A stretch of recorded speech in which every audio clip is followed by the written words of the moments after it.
Bonjour, et bienvenue dans cette vidéo sur les accords. Il en existe des centaines et le jeu des accords vous permet de retrouver aisément l'accord recherché. Mais avant de vous présenter les réglettes, accords, et leur fonctionnement, un petit rappel sur la théorie de ceux-ci s'impose.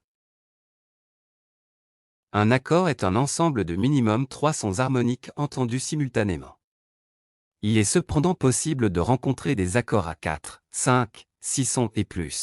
Sur chaque degré d'une gamme majeure, il est possible, avec les mêmes notes, de former un accord de 3 sons.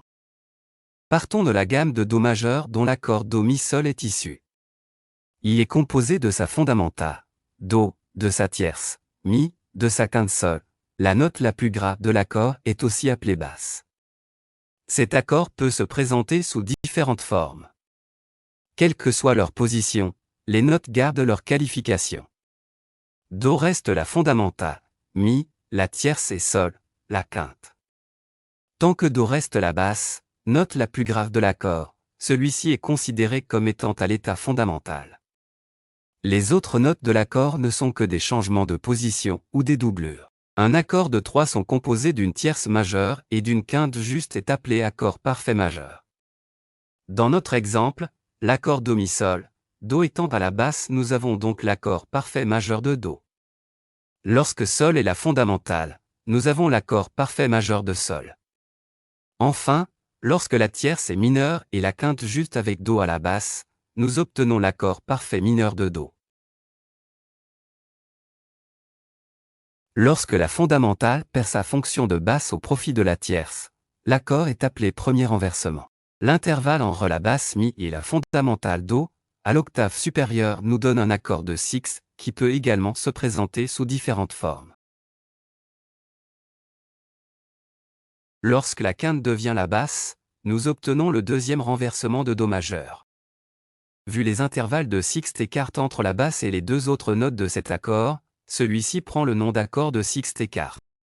En partant des gammes de référence, Do majeur et La mineur, limitées à 7 sons, et sachant que les accords parfaits à 3 sons sont composés de la fondamentale, la tierce et la quinte, on peut retenir nos deux premiers accords, Do majeur et La mineur.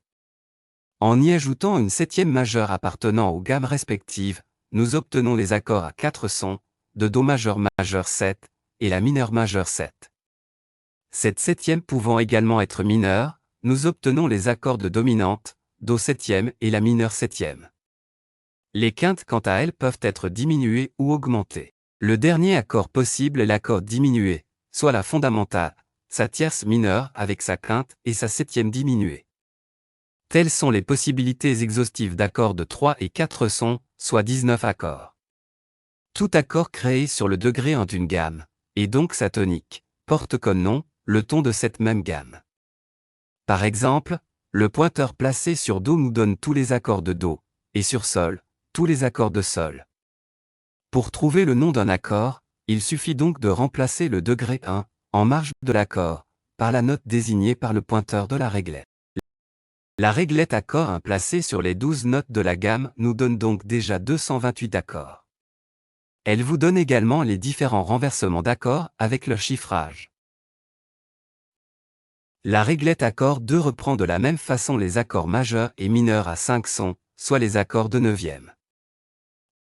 Enfin, la réglette accord 3 donne quelques exemples d'accords spéciaux, accords de onzième, treizième, suspendus, etc. Voilà pour ce qui concerne les réglettes accords.